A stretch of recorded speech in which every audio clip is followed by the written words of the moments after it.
नमस्कार, मैं शिवमंगल सिंह छत्तीसगढ़ भिलाई से आप लोगों के बीच अपनी वैचारिक कविताओं को लेकर प्रस्तुत हुआ हूँ।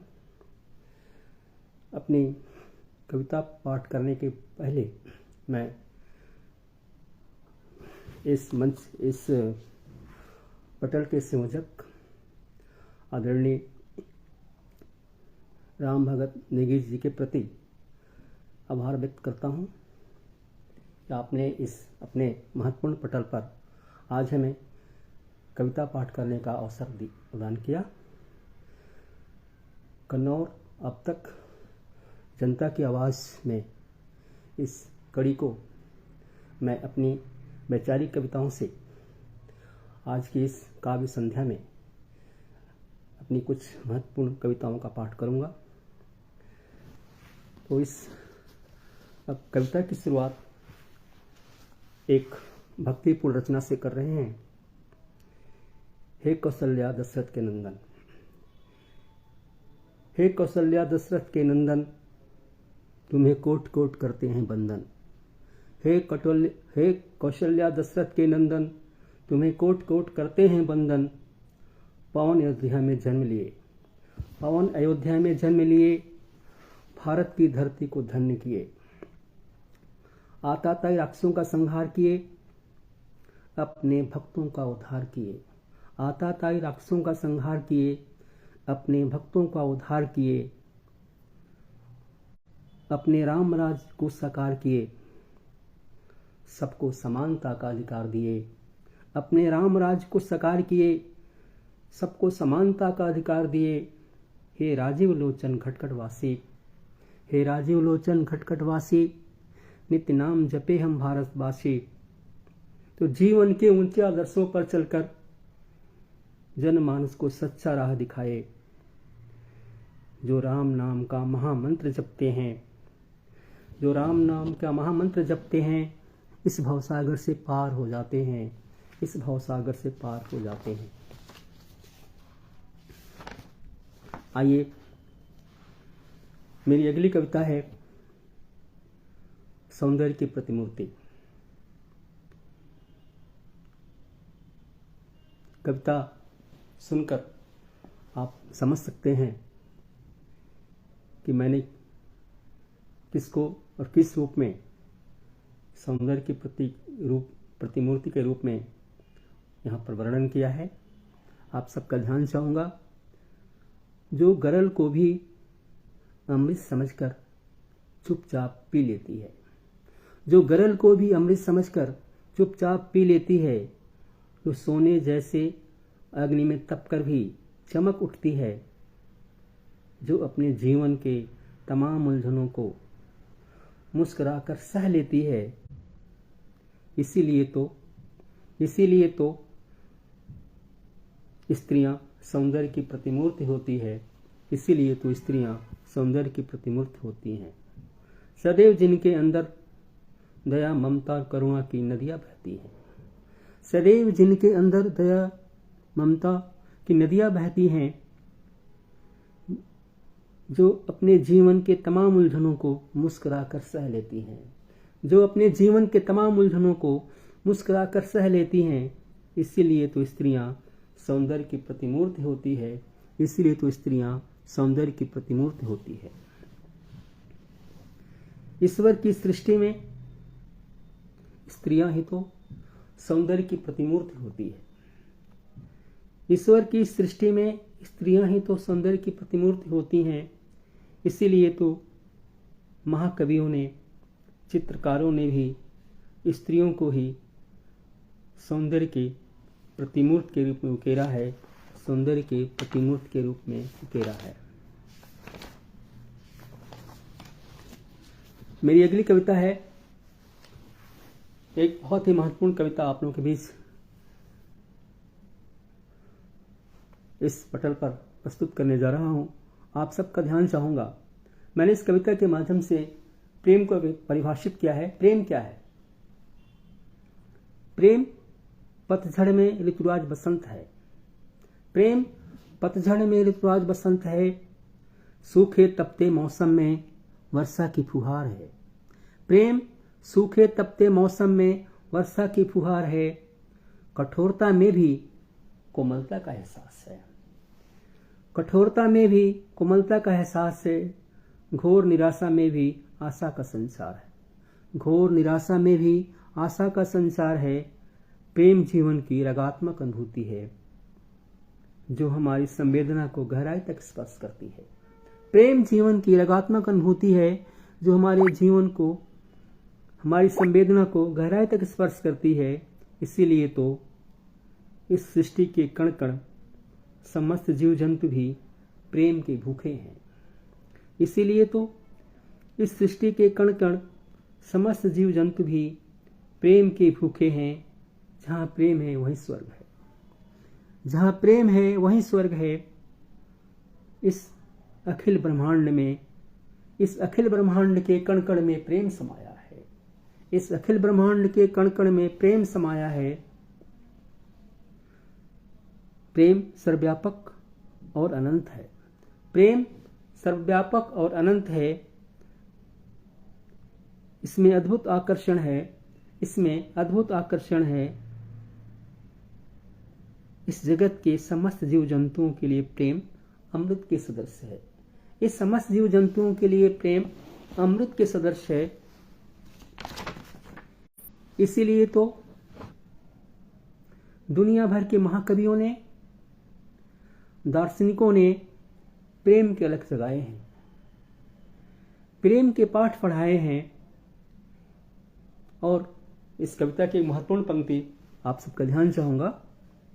यदि इस दुनिया के, इस धरती के मानव में प्रेम का संचार हो जाए, नफरत की दीवारें गिर जाएंगी। नफरत की दीवारें गिर जाएंगी। यह दुनिया हिंसा और अराजकता से मुक्त हो जाएगी। यह दुनिया हिंसा और अराजकता से मुक्त हो जाएगी। एक बहुत ही चुनौतीपूर्ण कविता आप लोगों के सामने प्रस्तुत करने जा रहा हूं। ये कविता को लेकर बहुत सारे प्रश्न उठते हैं और इन सारे प्रश्नों का उत्तर और जो समस्याएं हैं, साहित्य समाज के लिए, समाज का दर्पण होता है और कितना उपयोगी है, और कविता किस, आज कहाँ पर है, कविता की स्थिति क्या है, इन सारी बातों को लेकर के एक महत्वपूर्ण कविता मैं आप लोगों के बीच प्रस्तुत करने जा रहा हूं। आप सबका ध्यान चाहूंगा। एक और पटकथा क्यों? एक और पटकथा क्यों इस बदरंग होती दुनिया के लिए? एक और पटकथा क्यों इस बदरंग होती दुनिया के लिए? कुछ लोग मुखौटे लगाए हैं। कुछ लोग मुखौटे लगाए हैं, बेधड़क घूम रहे सड़कों पर और ढोल पीट रहे आदर्शवादी और नैतिकता के। ढोल पीट रहे आदर्शवादी और नैतिकता को आत्मसात कर लेने का। वे रंगमंच के परंपरागत कलाकार हैं। वे रंगमंच के परंपरागत कलाकार हैं जो अभिनय में निपुण हैं। उनके पास ऐसे शब्द हैं, उनके पास ऐसे शब्द हैं जो हमारी भावनाओं को, हमारी संवेदना को बंदी बना लेते हैं। उनके पास ऐसे शब्द हैं जो हमारी भावनाओं को, हमारी संवेदना को बंदी बना लेते हैं। हम लोग अज्ञानता का मसाल लिए नारे ही लगाते रह जाते हैं। हम लोग अज्ञानता का मसाल लिए नारे ही लगाते रह जाते हैं। उनके पास प्रवचन के शब्दों की लंबी सूची है। उनके पास प्रवचन के शब्दों की लंबी सूची है। उनके सम्मोहन में फंसकर हमारी आँख, कान और जुबान, ये सभी आत्मसमर्पण कर दिए हैं और हम लोग मुक्त दर्शक की भूमिका में चुपचाप बैठ गए हैं। और हम लोग मुक्त दर्शक की भूमिका में चुपचाप बैठ गए हैं। ऐसे समय में एक और पटकथा न लिखते हुए, ऐसे समय में एक और पटकथा न लिखते हुए मौन रहना आत्मसमर्पण जैसे ही है। ऐसे समय में मौन रहना आत्मसमर्पण जैसे ही है। ये कहाँ तक न्याय संगत है? प्रश्न है, ये कहाँ तक न्याय संगत है? ये कहाँ तक न्याय संगत है? ऐसे भयावह दिनों में जब कविता की भूमिका गौण हो जाए, ऐसे भयावह दिनों में जब कविता की भूमिका गौण हो जाए, अप्रासंगिक हो जाए और कविता कलावाद का परिधान पहनकर अपने क्षणिक महत्वाकांक्षा के लिए उसके सब समझौता कर ले, चारण और भाट की तरह यशोगान करते रहे। इससे अधिक अंधकार और क्या हो सकता है? इससे अधिक अंधकार और क्या हो सकता है इस बदरंग होती दुनिया के लिए,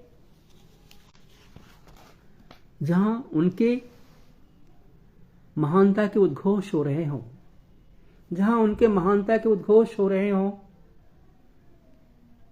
सत्य असत्य के चक्रव्यूह में फंस गया हो। आप सबका ध्यान चाहूंगा।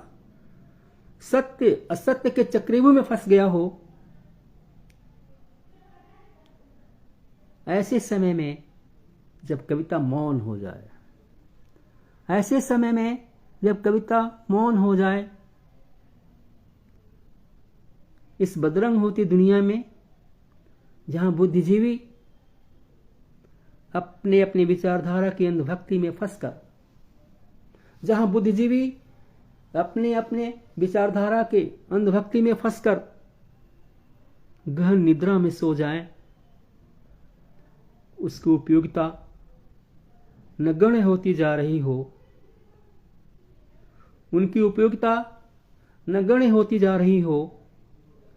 समय भी देख रहा है उनके नकारेपन को, समय भी देख रहा है उनके नकारेपन को। ऐसे संवेदनशील समय में कविता की उपयोगिता गौण हो जाए, ऐसे समय में एक और पटकथा न लिखकर मौन हो जाना कितना उपयुक्त है।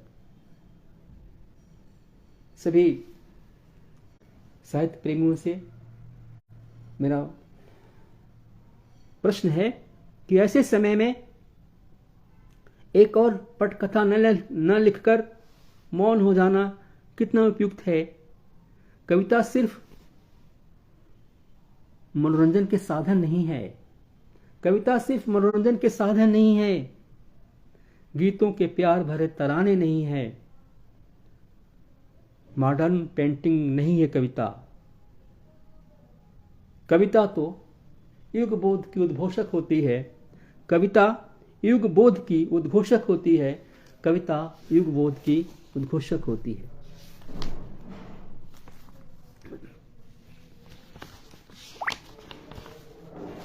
आइए अगली कविता है मेरी गवाही।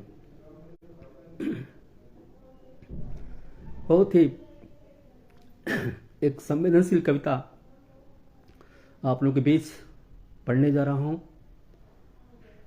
मेरी गवाही है जनता की अदालत में, और मैं अपनी गवाही दे रहा हूं कविता के माध्यम से। ध्यान से सुनिएगा। यह कविता सिर्फ शब्दों का ढेर नहीं है। मेरी गवाही है जनता की अदालत में। यह कविता सिर्फ शब्दों का ढेर नहीं है। मेरी गवाही है जनता की अदालत में इस दुनिया के तमाम लोगों के लिए। यह कविता सिर्फ शब्दों का ढेर नहीं है, मेरी गवाही है जनता की अदालत में इस दुनिया के तमाम लोगों के लिए चेतावनी भी है। उनके पास उनके कदम तेजी से बढ़ते जा रहे भयानक भविष्य की ओर, उनके कदम तेजी से बढ़ते जा रहे भयानक भविष्य की ओर। यदि इस पर विराम नहीं लगाया जा गया तो उनके कदम तेजी से बढ़ते जा रहे भयानक भविष्य की ओर, यदि इस पर विराम नहीं लगाया गया तो इस दुनिया को महाप्रलय से बचाया नहीं जा सकता। इस दुनिया को महाप्रलय से बचाया नहीं जा सकता। इसलिए सचेत हो जाओ, इसलिए सचेत हो जाओ। अभी भी समय शेष है, अभी भी समय शेष है। बचा लो अपनी रंगीन दुनिया को, अभी भी समय शेष है।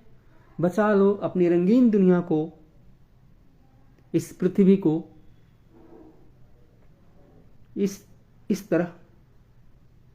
इस तरह तुम्हारे कदम बढ़ते रहे तो तुम्हारी यह रंगीन दुनिया, इस तरह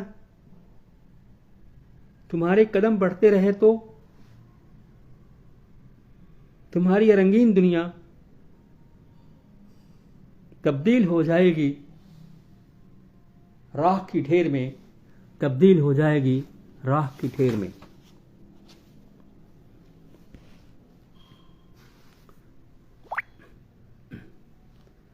मेरी अगली कविता है, जैसा कि हम देख रहे हैं कि आज यूक्रेन रूस का युद्ध चल रहा है, महायुद्ध चल रहा है, और शासकों के जो जिद है इसके कारण युद्ध हो रहे हैं।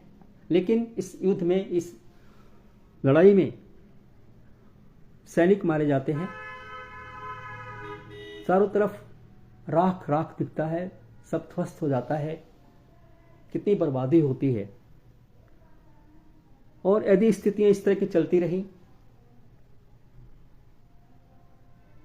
युद्ध होते रहे, तो क्या दृश्य बनेगा, किस तरह की स्थिति बनेगी और फिर क्या होगा।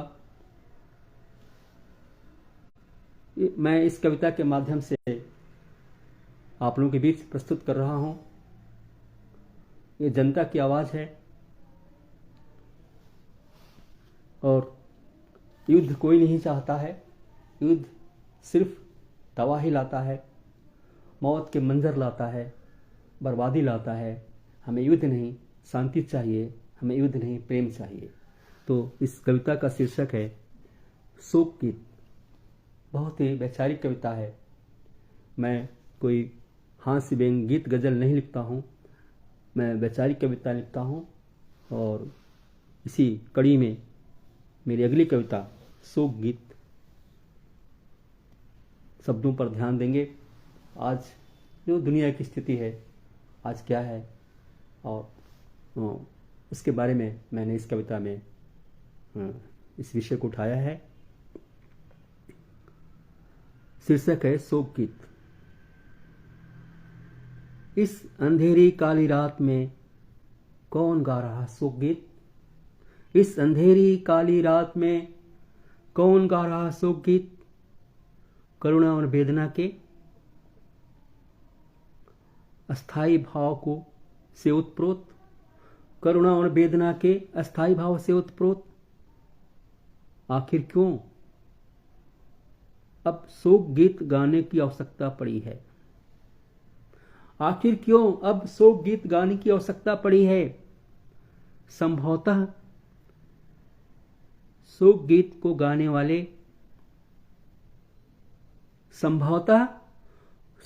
को गाने वाले अच्छी तरह समझ गए हैं इस पृथ्वी का भविष्य। संभवतः शोक गीत को गाने वाले अच्छी तरह समझ गए हैं इस पृथ्वी का भविष्य। ठहरो आसमान को छूने वालों,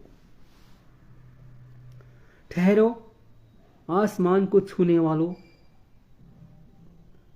अपने महत्वाकांक्षा के अहंकार से भूल गए कि एक दिन इस दुनिया में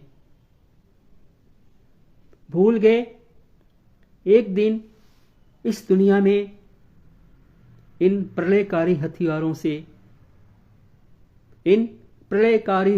से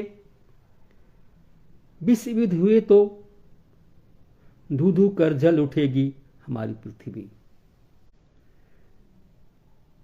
भूल गए एक दिन इन प्रलयकारी हथियारों से इस दुनिया में विश्व युद्ध हुए तो धू धू कर जल उठेगी हमारी पृथ्वी, हमारी दुनिया।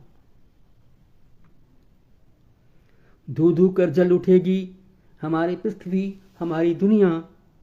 सिर्फ बचेगा राख, सिर्फ बचेगा राख। अभी समय शेष है,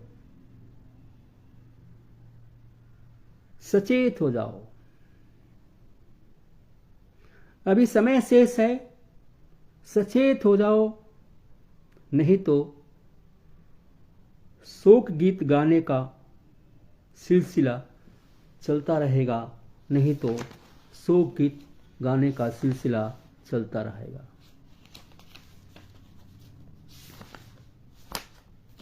आइए गांव की ओर चलते हैं।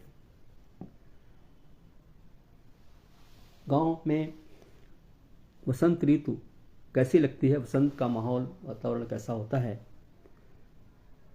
एक ग्रामीण परिवेश में कविता गांव को लेकर प्रस्तुत करने जा रहा हूं कि धरती ने धारण किए न्यूतन परिधान, धरती ने धारण किए न्यूतन परिधान, खेतों को देखकर मचल उठे किसान। दूर दूर तक खेतों में खिल उठे हैं, दूर दूर तक खेतों में खिल उठे हैं पीले पीले सरसों के फूल। दूर दूर तक खेतों में खिल उठे हैं पीले पीले सरसों के फूल। तो गेहूं की फसलें अब लहलहा उठी हैं, गेहूं की फसलें अब लहलहा उठी हैं। धरती के कोने कोने में हरियाली फैल चुकी है, धरती के कोने कोने में हरियाली फैल चुकी है कि सुबह सुबह महुआ टपकने लगा है, सुबह सुबह महुआ टपकने लगा है। बागों में कोयल गीत गाने लगी है, सुबह सुबह महुआ टपकने लगा है, बागों में कोयल गीत गाने लगी है। बसंती बयार रह रह कर उठने लगी है, बसंती बयार रह रह कर उठने लगी है। फूलों पर तितलियां नृत्य करने लगी हैं, फूलों पर तितलियां नृत्य करने लगी हैं। ये पक्षियों के कलरव से संगीत थिरकने लगा है, पक्षियों के कलरव से संगीत थिरकने लगा है। और फाग के गीतों से गांव मचलने लगा है। पक्षियों के कलरव से संगीत थिरकने लगा है, फाग के गीतों से गांव मचलने लगा है, फाग के गीतों से गांव मचलने लगा है।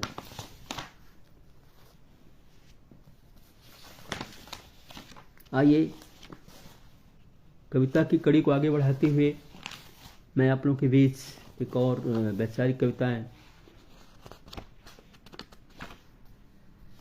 प्रस्तुत करने जा रहा हूं। बहुत ही ज्वलंत कविता। और आज कविता किस धरातल पर खड़ी है, कविता का बाजार, कविता की दुकानें किस तरह सजी हुई है,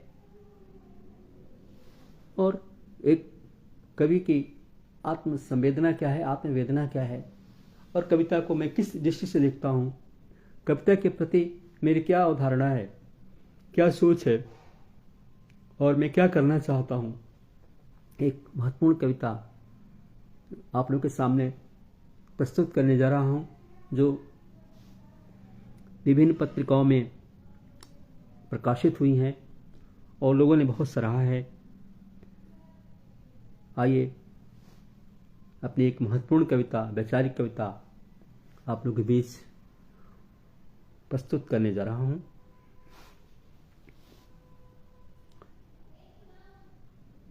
शीर्षक है एक अधूरी कविता।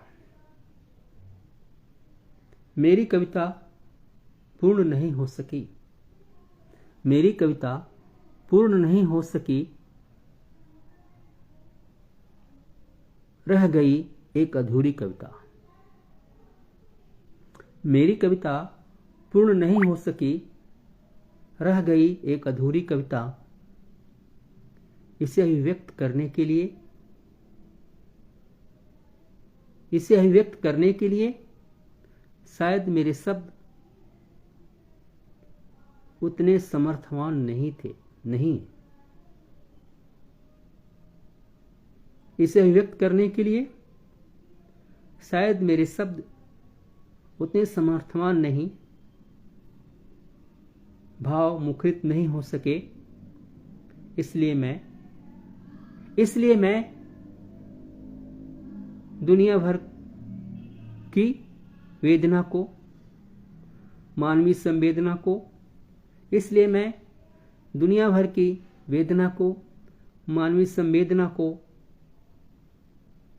अन्याय और शोषण को, तमाम विसंगतियों को,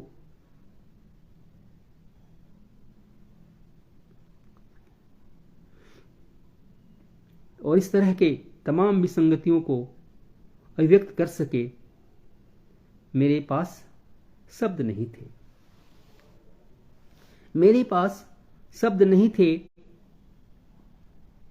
जिससे लिख सकूं एक महत्वपूर्ण कविता, जिसे लिख सकूं एक कविता, किंतु रह गई मेरी अधूरी कविता, किंतु रह गई मेरी अधूरी कविता, किंतु रह गई मेरी अधूरी कविता। इसे पूर्ण करने की कामना लिए, इसे पूर्ण करने की कामना लिए अस्वस्थामा सा छटपटाता रहा। इसे पूर्ण करने की कामना लिए अस्वस्थामा सा छटपटाता रहा, चीखता रहा। मेरे दिलो दिमाग में उभर आए गहरे घाव, मेरे दिलो दिमाग में उभर आए गहरे घाव। मैं अपने आप को धिक्कारता रहा, मैं अपने आप को धिक्कारता रहा, यहां तक कि मुक्तिबोध की कविता, यहां तक कि मुक्तिबोध की कविता ब्रह्म राक्षस के सदृश एकांत वीरान स्थान पर जाकर गहन अवसाद के छड़ों में घिर गया। यहां तक कि मुक्तिबोध की कविता ब्रह्म राक्षस की सदृश एकांत वीरान स्थान पर जाकर गहन अवसाद की क्षणों में घिर गया। एक अधूरी कविता की पीड़ा को समेटते हुए, एक अधूरी कविता की पीड़ा को समेटते हुए, कविता जो कभी राजमहलों में कैद थी, कविता जो कभी राजमहलों में कैद थी, वो लौट आई थी सड़कों पर। कविता जो कभी राजमहलों में कैद थी, वो लौट आई थी सड़कों पर, किंतु फिर अब लौट गई मनोरंजन की दुनिया में। वह लौट आई थी सड़कों पर, कविता लौट आई थी सड़कों पर, किंतु फिर अब लौट गई मनोरंजन की दुनिया में, मंचों की ओर, जो सिर्फ लोगों को हंसा सके, गुदगुदा सके। तालियों के शोरगुल में खो गई कविता, तालियों के शोरगुल में खो गई कविता। कविता की दशा देखकर मैं गहन अवसाद में घिर गया, कविता की दशा देखकर मैं गहन अवसाद में घिर गया। अतृप्त आत्मा सा भटकता रहा, अधूरी कविता को लेकर। अंततः मैं अपने आप को संभालते हुए विवश होकर पराजित सैनिक की तरह आत्मसमर्पण कर दिया। अंततः मैं अपने आप को धिक्कारते हुए, अपने आप को संभालते हुए विवश होकर पराजित सैनिक की तरह आत्मसमर्पण कर दिया, सकारात्मक सोच के साथ। भविष्य में कोई न कोई महाकवि अवश्य आएगा, जो बेहोश पड़ी कविता को संजीवनी दे सकेगा, जो बेहोश पड़ी कविता को संजीवनी दे सकेगा, उसके स्वाभिमान को फिर से वापस लाएगा, किंतु रह गई मेरे दिलो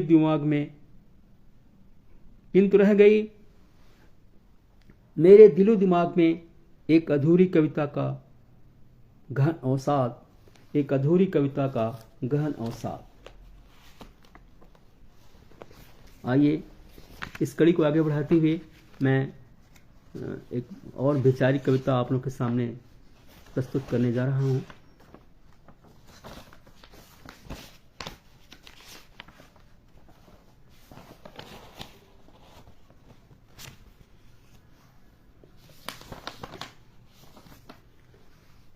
शीर्षक है नसीहत।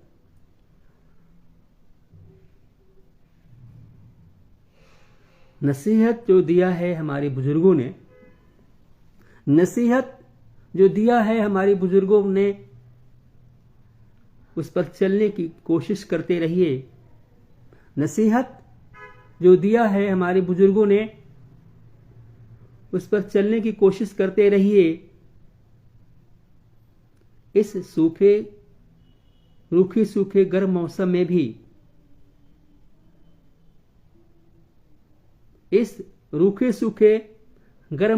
भी, ठंडेपन का मधुर एहसास करते रहिए।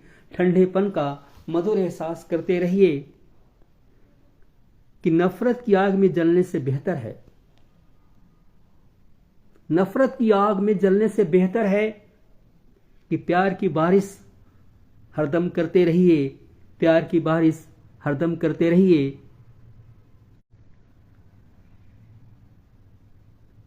सही सलामत रह सके यह दुनिया हमारी, इसलिए इंसानियत के झंडे उठाए रखिए, इसलिए इंसानियत के झंडे उठाए रखिए, सही सलामत रह सके यह दुनिया हमारी। इसलिए इंसानियत के झंडे उठाए रखिए, इसलिए इंसानियत के झंडे उठाए रखिए। आइए इसी क्रम में एक और कविता प्रस्तुत करने जा रहा हूँ। समय किस तरह से अपने हाथों से निकल जाता है पता नहीं चलता। हम बच्चे होते हैं, बड़े होते हैं और एक दिन बुजुर्ग हो जाते हैं।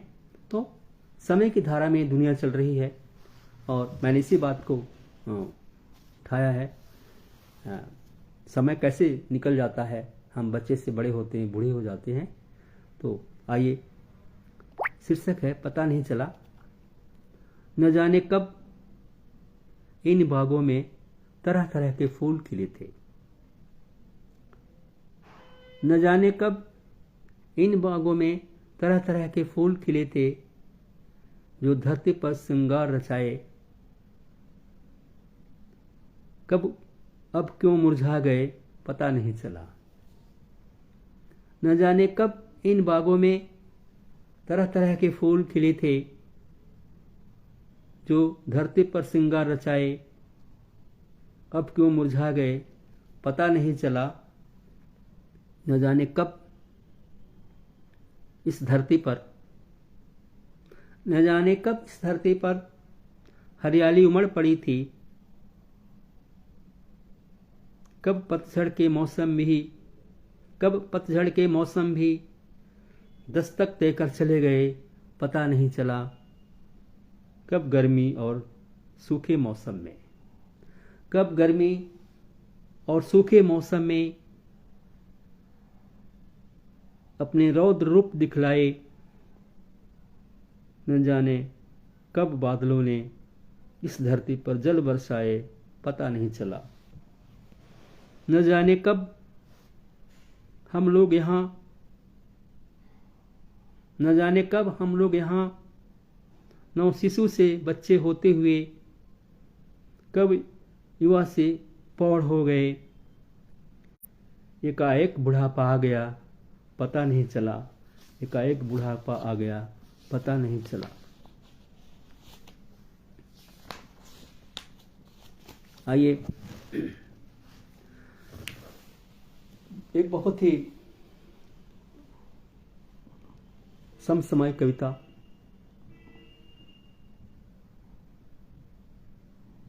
इस पटल पर पढ़ने जा रहा हूं। हम देखते हैं कि हमारे बुजुर्ग, हमारे माँ बाप जब बूढ़े हो जाते हैं तो बहुत से ऐसे परिवार हैं जो अपने बूढ़े माँ बाप को वृद्धाश्रम में भेज देते हैं। और हम देख रहे हैं कि आज हमारे देश में वृद्धाश्रम की संख्या बढ़ती जा रही है। ये बहुत ही इस समाज के लिए बहुत ही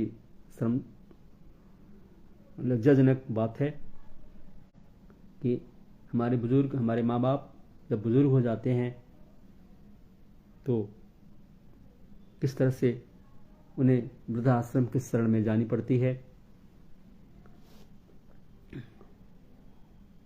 और जो तमाम उम्र अपने बच्चों के लिए, उनकी परवरिश के लिए, पढ़ाने लिखाने के लिए, उनके भविष्य के लिए लगे रहते हैं। तो इन्हीं भावनाओं को लेकर ये कविता है जो आप लोगों के सामने प्रस्तुत करने जा रहा हूं। कि तमाम उम्र गुजार दिए बच्चों की खुशियों के लिए।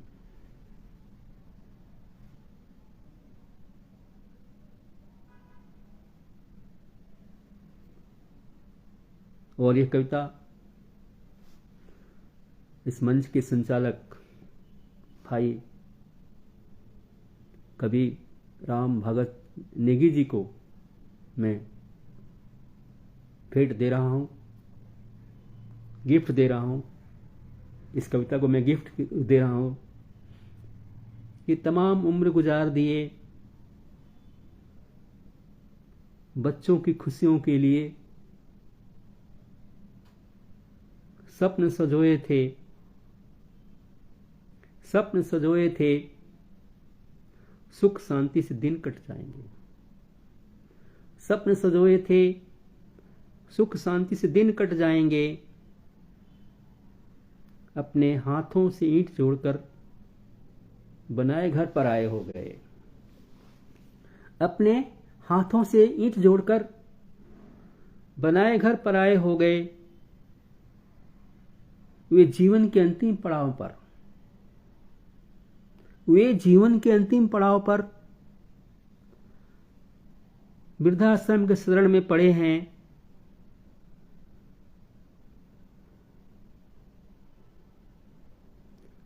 बुजुर्गों की बद्दुआएं जब लगेंगी,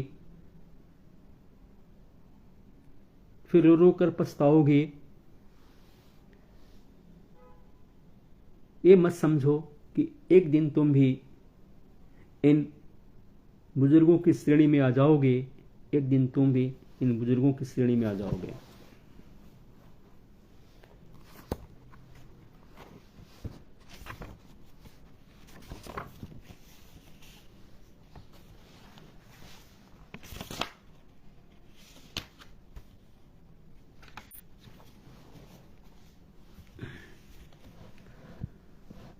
एक अगली कविता है, और एक कविता सत्य घटना पर कविता है। मैंने एक बच्चे को, एक 7-8 साल के बच्चे को बाजार में गुब्बारे बेचते देखा। एक बच्चा जो पढ़ने की उम्र में गुब्बारा बेच रहा है। तो मेरे प्रश्न है कि क्या स्थिति है कि जो 7-8 साल का बच्चा है, 8 साल 9 साल का बच्चा है, जो इससे पढ़ाई करनी थी, इससे पढ़ना था, आज वो जीविकोपार्जन के लिए गुब्बारा बेच रहा है। तो इन्हीं भावनाओं को लेकर ये कविता आप लोगों के सामने प्रस्तुत करने जा रहा हूं। गुब्बारों से खेलने की उम्र में, गुब्बारों से खेलने की उम्र में, गुब्बारे बेचने के जुगत में लग जाते। गुब्बारों से खेलने की उम्र में,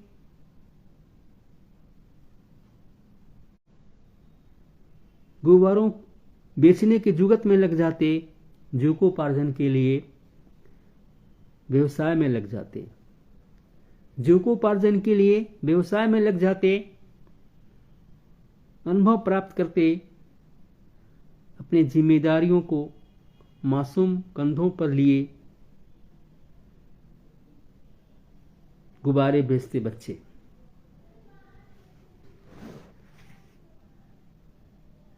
लेकिन जब कभी गुब्बारे फूट जाते हैं, लेकिन जब कभी गुब्बारे फूट जाते हैं, गुब्बारों से खेलने वाले, गुब्बारों को बेचने वाले, दोनों प्रकार के बच्चे रोने लगते हैं। लेकिन जब कभी गुब्बारे फूट जाते हैं, गुब्बारों से खेलने वाले, गुब्बारों को बेचने वाले, दोनों तरह के बच्चे रोने लगते हैं। लेकिन बच्चों के रोने के अंतर्द्वंद को आखिर कौन समझ पाएगा?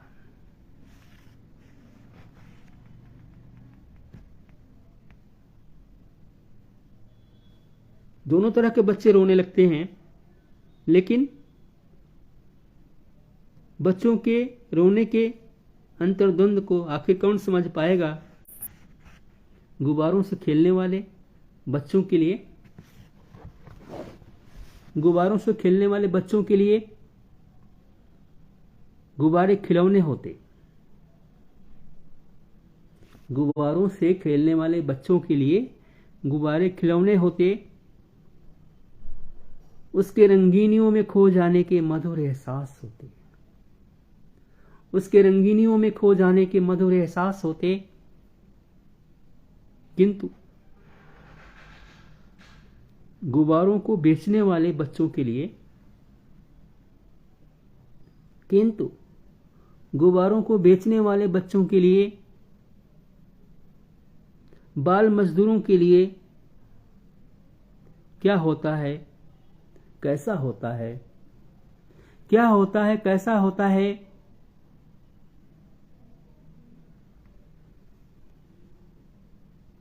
बचपन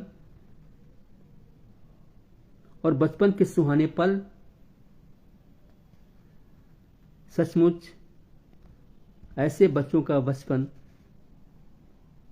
सचमुच ऐसे बच्चों का बचपन हमेशा हमेशा के लिए कहीं खो गया है, हमेशा हमेशा के लिए कहीं खो गया है।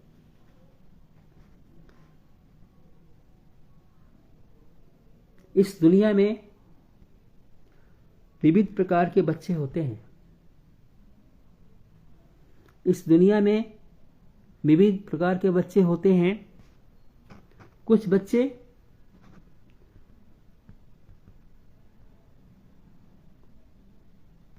गुब्बारों को बेचते हैं, कुछ बच्चे गुब्बारों को बेचते हैं, कुछ बच्चे गुब्बारों से खेलते हैं, कुछ बच्चे पब्लिक स्कूलों में पढ़ते हैं, कुछ बच्चे पब्लिक स्कूलों में पढ़ते हैं, कुछ बच्चे बाल मजदूरी करते हैं। अंततः इस प्रकार के बच्चों के अंतर्द्वंद को कौन समझ पाएगा, कौन समझ पाएगा?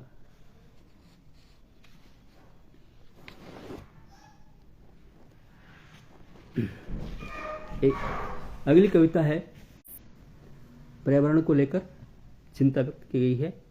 आज जो दुनिया के अंदर जिस तरह का वातावरण बना हुआ है,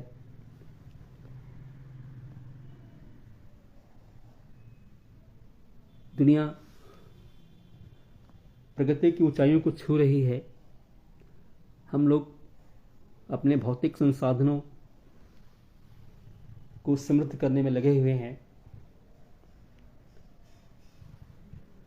लेकिन पर्यावरण के दोहन से, इसके संतुलन बिगड़ने से निश्चित रूप से हम सबका भविष्य खतरे में है। और एक कविता इसी बात को उठाती है कि आगे खतरे हैं, और यदि हम सचेत नहीं हुए तो निश्चित रूप से आने वाला समय बहुत ही विध्वंसकारी हो सकता है। ये कोई अनहोनी बात नहीं है, इसकी संभावना बहुत अधिक है। आइए इन्हीं तथ्यों को लेकर मैं एक महत्वपूर्ण कविता आप लोगों के सामने प्रस्तुत करने जा रहा हूं। जर्जर बूढ़ा आदमी हाथ में, जर्जर बूढ़ा आदमी हाथ में पोस्टर लिए खड़ा है, जिसमें लिखा है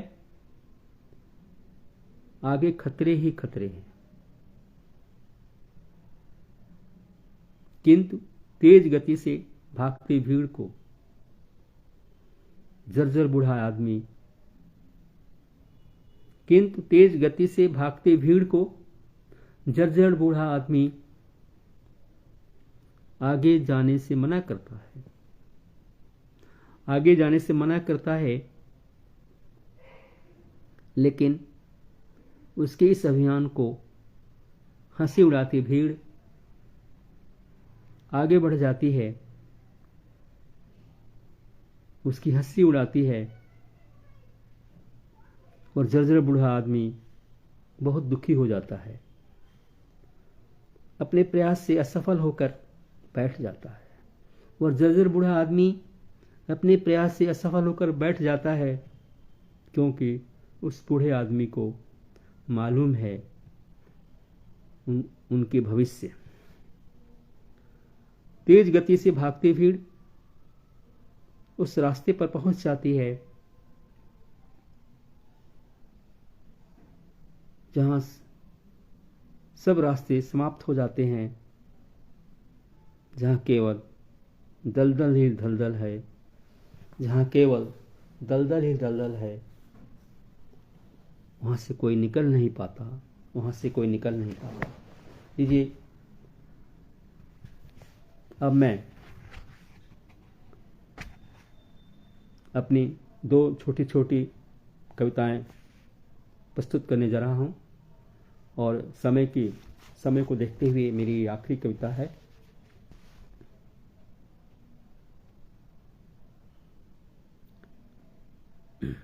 टूटती दीवारें।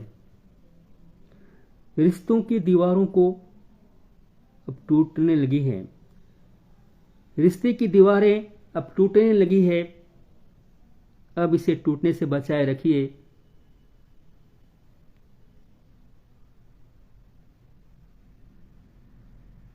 अब हम सभी के घरों से, हम सभी के घर यहां उजड़ रहे, हम सभी के घर यहां उजड़ रहे। इसे उजड़ने से बचाए रखिए। हम सभी के घर यहां उजड़ रहे, इसे उजड़ने से बचाए रखिए। अब हमारे हंसते खेलते घरों से उठ रही सिसकियों को रोकते रखिए। ईंट में लगे सीमेंट की तरह, ईंट में लगे हुए सीमेंट की तरह आपसी रिश्तों को जोड़ते रहिए, आपसी रिश्तों को जोड़ते रहिए। अंतिम कविता है, छोटी सी कविता है। नफरत की आंधी। नफरत की आंधी बढ़ती जा रही, नफरत की आंधी बढ़ती जा रही, रिश्तों के दिए बुझते जा रहे। नफरत की आंधी बढ़ती जा रही, रिश्ते के दिए बुझते जा रहे। अब घर किसी का जल गया हो, अब घर किसी का जल गया हो, अब राख के सिवा मिलेगा क्या। घर किसी का जल गया हो, अब राख के सिवा मिलेगा क्या। दुनिया को बचाए रखने के लिए, दुनिया को बचाए रखने के लिए प्रेम और भाईचारा फैलाते रहिए। दुनिया को बचाए रखने के लिए प्रेम और भाईचारा फैलाते रहिए। सुनो नफरत की खेती करने वाले, सुनो नफरत की खेती करने वाले, यहां से जाओगे तो मिलेगा क्या, यहां से जाओगे तो मिलेगा। धन्यवाद। काव्य संध्या के अंतर्गत जनता की आवाज निश्चित रूप से कविता होती है, और किन्नौर अब तक के इस देश के महत्वपूर्ण पटल पर आज मुझे कविता पढ़ने का हमें अवसर प्राप्त हुआ। मैं इस पटल के संयोजक कवि राम सेवक नेगी जी के प्रति बहुत बहुत आभार व्यक्त करता हूं कि आपने अपने इस पटल पर मुझे कविता पाठ करने का हमें अवसर प्रदान किया। निश्चित रूप से मेरी कविताएं वैचारिक कविताएं हैं, मानवीय संवेदना को और समाज की विसंगतियों को मैंने अपनी कविता में उठाने का प्रयास किया है। मुझे पूरा विश्वास है कि आज की काव्य संध्या में आप लोगों ने मेरी कविताओं को ध्यान से सुना होगा और पुनः मैं फिर से